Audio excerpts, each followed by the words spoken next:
এখন আমরা রোধের শ্রেণী সমবায়ে বিভব বিভাজনটা দেখব। এখানে আমরা দেখতে পাচ্ছি দুটো রোধ R1 এবং R2 শ্রেণী সমবায়ে সংযুক্ত।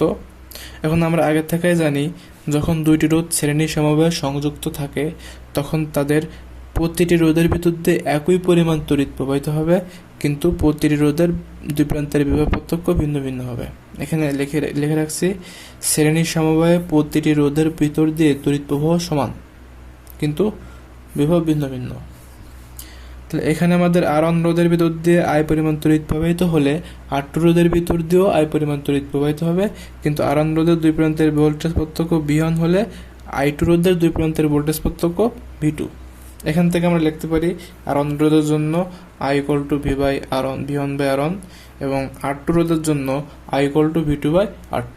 যেহেতু I সেম, জন্য প্রতিটি রোধের জন্য এখানে I থাকবে। এখন আমরা 1 নং 2 নং সমীকরণ তুলনা করে V1/R1 = V2/R2 লিখতে পারি।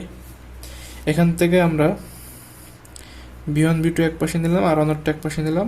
এরপরে আমরা এখান থেকে আমরা যোজন করে পাই V1 এর সাথে V2 যোগ করলাম, আর এই পাশে R1 এর সাথে R2 যোগ করলাম, শুধু যোজন করার পর আমরা V1 যোগ V2 কে মোট ভোল্টেজ V লিখতে পারি। তারপর আমরা এখান থেকে উল্টায়ে V2 = R2/R1 যোগ R2 ইন্টু এই ভিটা এখানে গুণ করে মোট V এটা পাই। তাহলে এটা হচ্ছে আমাদের বিভব বিভাজনের সূত্রটা। আমি V2 = লিখতে পারি, তাহলে আমার যদি এখন এই রোধের ভিতর দিয়ে ভোল্টেজটা কত নির্ণয় করতে বলে V2, তাহলে আমি V2 = লিখতে পারি R2/R1 যোগ R2 ইন্টু মোট ভোল্টেজ V।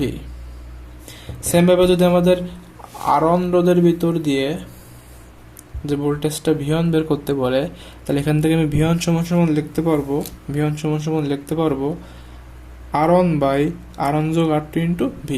তাহলে এখানে একটা কথা আমরা মনে রাখি, নিচে সবসময়ের জন্য মোট রোধ বা তুল্য রোধ বসবে R1 + R2, মোট রোধের সমষ্টি R1 + R2, আর এখানে মোট ভোল্টেজ থাকবে। যখন আমি V2 বের করব তখন এখানে আমি R2 ইউজ করব, আর এখানে যখন আমি V1 বের করব তখন এখানে আমি R1 ইউজ করব। তাছাড়া নিচে মোট রোধের সমষ্টি R1 + R2, এখানে মোট ভোল্টেজ V সেম থাকবে। তাহলে এখন আমরা রোধের সমান্তরাল সমবায়ে তড়িৎ প্রবাহ বিভাজন দেখব। এর আগে আমরা দেখেছিলাম শ্রেণী সমবায়ে বিভব বিভাজন, আর এখন সমান্তরাল সমবায়ে তড়িৎ প্রবাহ বিভাজন। যেহেতু এখানে দুটো রোধ সমান্তরালে আছে, আমরা জানি দুটো রোধ সমান্তরালে থাকলে প্রতিটি রোধের ভিতর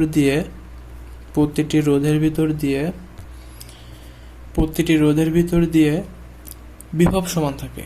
সমান্তরাল সমবায়ে প্রতিটি রোধের বিভব সমান থাকে, কিন্তু প্রতিটি রোধের ভিতরে তড়িৎ প্রবাহ ভিন্ন ভিন্ন হয়।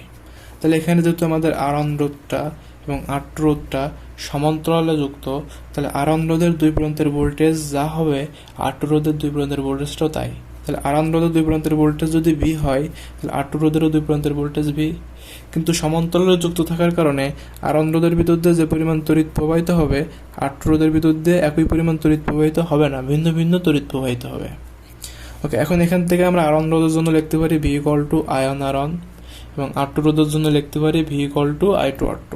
এখন এই দুটি সমীকরণ তুলনা করে আমি I1R1 = I2R2 লিখতে পারি। এখান থেকে আমরা এটি লিখতে পারি I1/I2 = R2/R1।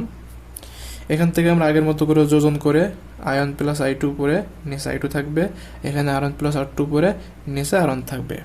এরপর আমরা I1 + I2 কে মোট তড়িৎ প্রবাহ I বলতে পারি, বর্তনীর মোট তড়িৎ প্রবাহ I বলতে পারি।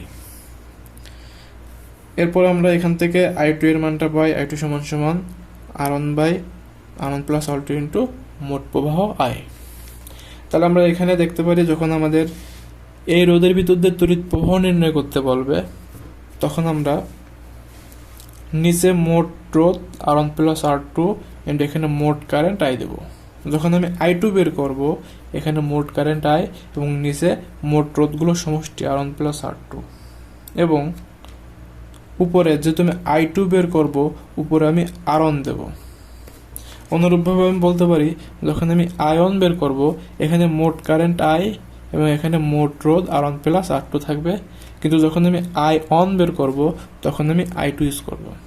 উল্টো, এখানে যখন আমি অন দেবো তড়িৎ প্রবাহের ক্ষেত্রে, এখানে যখন আমি অন দেবো এখানে 2 দেবো, আর যখন আমি এখানে 2 দেবো তখন এখানে অন দেবো। তাছাড়া এখানে মোট কারেন্ট আর মোট রোধ থাকবে।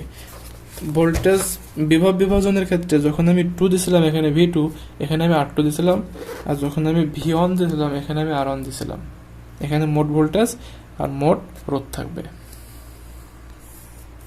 এখান থেকে আমরা একটা কথা বলতে পারি, যদি আমাদের R1 রোধের মানটা যদি বেশি হয়, R2 রোধের মান যদি কম হয়, R1 রোধের মান বেশি হলে এখান থেকে I পরিমাণ কারেন্ট এসে এখানে আয়ন এবং এখানে I2 দুই ভাগে ভাগ হয়ে যাবে। কিন্তু R1 রোধের মান যদি বেশি হয় তাহলে আয়ন তড়িৎ প্রবাহ কম হবে, কারণ রোধ বেশি হলে তড়িৎ প্রবাহ কম হয়, এবং R2 রোধের মান বেশি হলে I2টা কম হবে। যদি R1 বেশি হয় তাহলে আয়ন কম হবে কিন্তু I2 বেশি হবে। তাহলে আমি বলতে পারি R1 বাড়লে I2 বাড়ে, কারণ এই রোধটা বাড়লে এই প্রবাহ কমে এই প্রবাহ বেড়ে যাবে। তাহলে R1 বাড়লে I2 বাড়ে। সেমভাবে যদি R2 বাড়ে তাহলে আয়ন বাড়ে, তাহলে R1 এর সাথে I2 সমানুপাতিক। তো এখান থেকে আমরা সমীকরণ থেকে বলতে পারি যখন আমি I2 নেব তখন এখানে আমি R1 নেব, R1 বাড়লে I2 বাড়বে। আর যখন আমি এখানে R2 নেব তখন এখানে আমি আয়ন নেব, R2 বাড়লে আয়ন বাড়ে। আয়নের সাথে R2 সমানুপাতিক এবং I2 এর সাথে R1 সমানুপাতিক।